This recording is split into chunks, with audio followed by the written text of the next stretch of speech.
چونکہ تقریباً 48 سال کے بعد یہ اجلاس ہو رہا ہے، تو فارغین میں دو چار ایسے ہیں جو دنیا سے رخصت ہو چکے ہیں، ان کے بچے آئیں گے، وہ اپنے باپ کا انعام لیں گے۔ تو ایک عجیب و غریب اجلاس ہے، 48 سال کے بعد ہو رہا ہے۔ بسم اللہ الرحمن الرحیم۔ آج کی یہ پریس میٹنگ بنگلور شہر کے قدیم ترین دینی ادارے مدرسہ عربیہ سراج العلوم کے دوسرے جلسہ دستار بندی کے موقع پر آج یہ پریس میٹ ہو رہی ہے۔ مدرسہ عربیہ سراج العلوم بنگلور شہر کے قدیم ترین اداروں میں اس کا شمار ہوتا ہے۔ باقاعدہ اس کا افتتاح 1965 میں ہوا، حالانکہ اس کی خدمات 1962 سے شروع ہو چکی تھیں۔ یہ ادارہ مکتب سے شروع ہوا، 2-2.5 گھنٹے اسکول میں پڑھنے والے بچے مدرسے میں حاضر ہو کر مذہب کی بنیادی تعلیم سے آراستہ ہوتے ہیں۔ اس نظام کے تحت یہ مدرسہ شروع ہوا، اور اس زمانے میں یہاں آبادی بھی کم تھی اور مساجد بھی کم تھے، علماء حفاظ کی تعداد بھی بہت کم تھی۔ ایسے ماحول میں 1962 میں 60/2 میں حضرت مولانا مختار احمد صاحب رحمۃ اللہ علیہ یہاں بنگلور کی دعوت پر تشریف لائے، اور یہاں آپ نے مشکات العلوم میں حفظ کے شعبے میں کچھ مہینوں تک خدمت انجام دی۔ پھر بارلین مسجد میں آ گئے اور یہاں امامت بھی کی، اور امامت کے ساتھ بچوں کو پڑھانا شروع کیا۔ ان کے پڑھانے کا انداز اس زمانے میں اتنا نرالا تھا، انوکھا تھا، کہ بچے پڑھنے والے جب گھروں میں پہنچتے تو ماں باپ نمایاں تبدیلی محسوس کرتے۔ ان ماں باپ کا محلے کے اور لوگوں کا تقاضا ہوا، مسجد کے صحن میں چلنے والا یہ ادارہ اس عمارت میں منتقل ہو گیا۔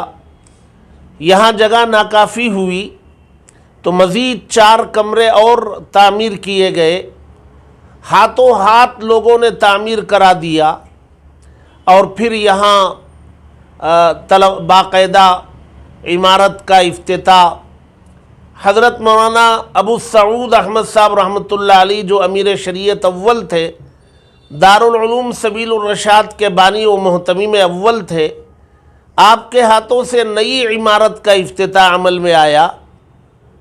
ایک اور عالم دین تھے یہاں بنگلور میں، جنہوں نے ہیبارڈ سے آگے بوب سندر میں نور الہدا قائم کیا تھا، حضرت مولانا عبد التواب صاحب مفتاحی۔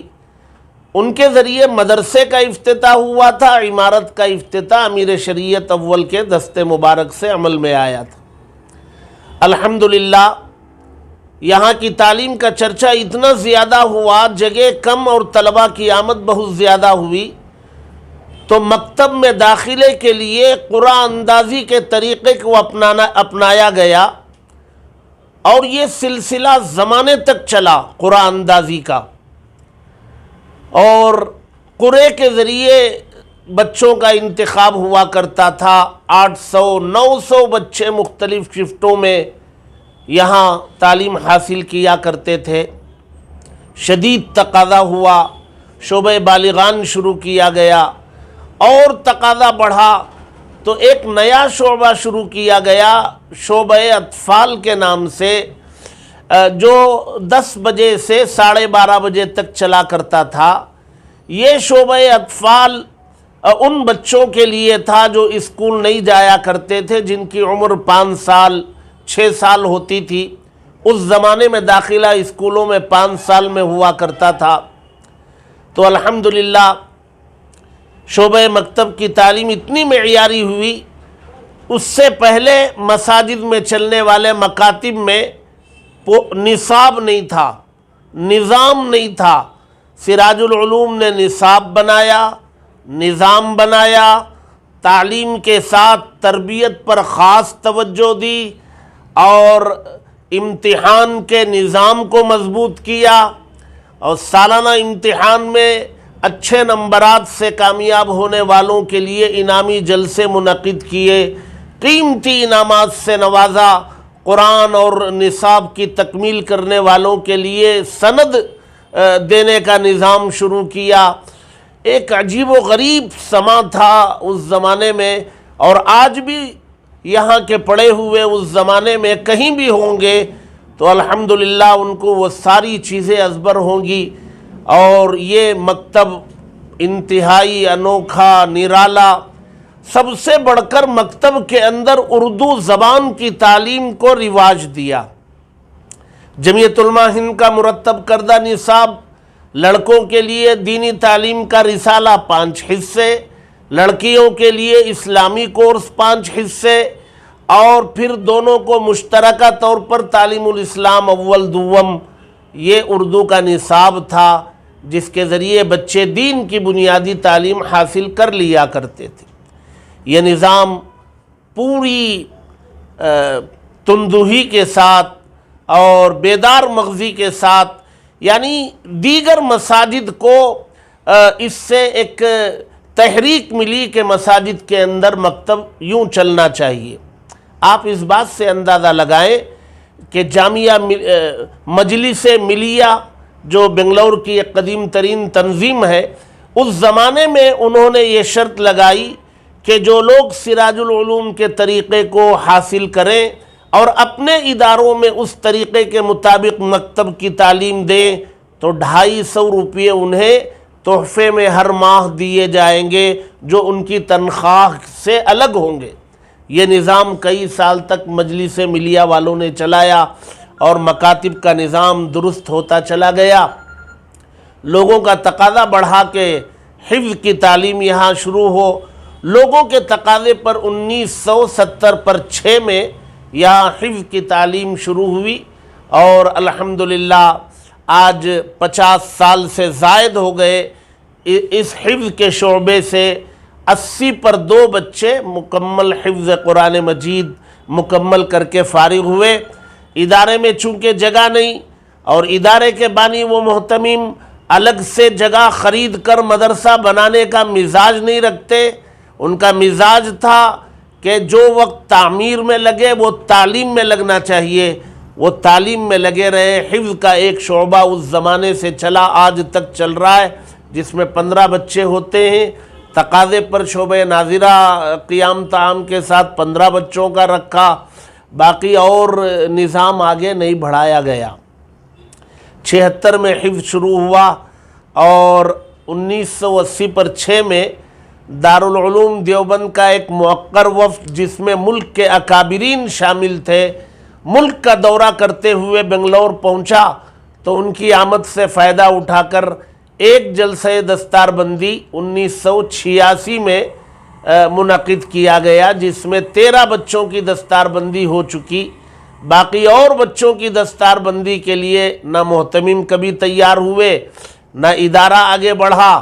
اب الحمدللہ مختلف تقاضوں کی بنیاد پر یہ 14 جنوری آنے والی اتوار کو مسجد بارلین میں، جہاں یہ مدرسہ واقع ہے، وہاں صبح 10 بجے سے ظہر تک یہ جلسہ دستار بندی منعقد ہونے جا رہا ہے، جس میں حضرت مولانا سید محمود اسعد مدنی صاحب دامت برکاتہم، صدر جمعیت علماء ہند، اور حضرت مولانا مفتی شبیر احمد صاحب، استاد حدیث اور فقی جامعہ قاسمیہ شاہی مراد آباد، یہ دونوں باہر سے تشریف لا رہے ہیں۔ باقی ہمارے مقامی اکابرین میں حضرت امیر شریعت حضرت مولانا صغیر احمد خان صاحب دامت برکاتہم، حضرت مولانا مفتی محمد شعیب اللہ خان صاحب، حضرت مولانا محمد زین العابدین صاحب، اور حضرت مولانا قاری محمد کلیم اللہ صاحب،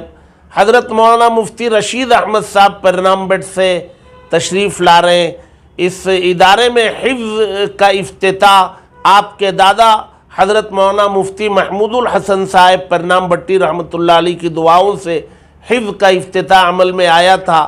ان کے فرزند حضرت مولانا مفتی سعید احمد صاحب جب تک باحیات رہے ادارے سے تعلق رہا، اب ان کے فرزند مفتی رشید صاحب تشریف لا رہے، اور ہمارے سٹی جامع مسجد کے امام و خطیب حضرت مولانا مقصود عمران صاحب رشادی دامت برکاتہم، ہمارے دوست اور ساتھی جمعیت علماء کرناٹک کے جنرل سیکریٹری حضرت مولانا مفتی شمس الدین صاحب بجلی قاسمی، یہ حضرات شریک اجلاس ہوں گے۔ اہتمام کیا گیا ہے، سراج العلوم میں جتنے اساتذہ نے خدمت کی ہے حفظ میں یا دیگر شعبوں میں، ان تمام کو اس موقع پر یاد کیا گیا ہے، اور سبوں نے بخوشی حاضری کا وعدہ کیا ہے۔ سراج العلوم کے پڑھے ہوئے لوگ بھی بہت خوشی سے مشتاق ہیں کہ جلسے میں حاضر ہوں۔ انشاءاللہ یہ تقریباً 60% بچوں کی دستار بندی ہوگی اور انہیں تحفوں سے نوازا جائے گا، اور سراج العلوم کی بھی خدمات تفصیل سے رکھی جائیں گی۔ ایک مجلہ بھی اس موقع پر اس کا اجراء عمل میں آئے گا، جس میں سراج العلوم کی پوری تاریخ، اس کے بانی و محتمم کی تاریخ پر مشتمل وہ مجلہ ہوگا۔ ایک کمیٹی ہے جو بہت پہلے سے ہے، میرے دائیں جانب جناب صلاح الدین صاحب ہیں، یہ اس ادارے کے موجودہ سیکریٹری ہیں۔ مولانا ابرار احمد صاحب قاسمی وہ ادارے کے محتمم ہیں، اور جناب ذبیح اللہ صاحب وہ ممبر ہیں۔ ادھر جناب جمیل احمد صاحب وہ بھی مدرسے کے ٹرسٹی ممبر ہیں۔ جناب قاری ممتاز احمد صاحب مدرسے میں ناظم تعلیمات ہیں، اور جناب عظمت صاحب یہ بھی ممبر ہے، باقی اساتذہ ہیں۔ اب ہماری گزارش ہے، ہماری آواز جو لوگ سن رہے ہوں، دیکھیں گے یا سنیں گے، ان سب سے گزارش ہے کہ اس اجلاس میں جو مسجد کے اندر نورانی و عرفانی اپنے ملک بھر کے اکابرین کی شمولیت کے ساتھ ہونے جا رہا ہے، اس میں تشریف لائیں، شرکت کریں، ادارے کی حوصلہ افزائی فرمائیں، اور طلبہ چونکہ تقریباً 48 سال کے بعد یہ اجلاس ہو رہا ہے، تو فارغین میں 2-4 ایسے ہیں جو دنیا سے رخصت ہو چکے ہیں، ان کے بچے آئیں گے، وہ اپنے باپ کا انعام لیں گے۔ تو ایک عجیب و غریب اجلاس ہے، 48 سال کے بعد ہو رہا ہے۔ تو ہماری گزارش ہے کہ احباب جو بھی سن رہے ہیں، سنیں گے، دیکھیں گے، اجلاس میں تشریف لائیں اور حوصلہ بخشیں۔ دعا ہے کہ اللہ تبارک و تعالی جن اخلاص کے ساتھ یہ ادارہ قائم کیا گیا، اللہ اس اخلاص کی بدولت اسے قیامت تک جاری و ساری رکھنے کے فیصلے فرمائے، یہاں کے فیض کو جاری و ساری فرمائے، آمین۔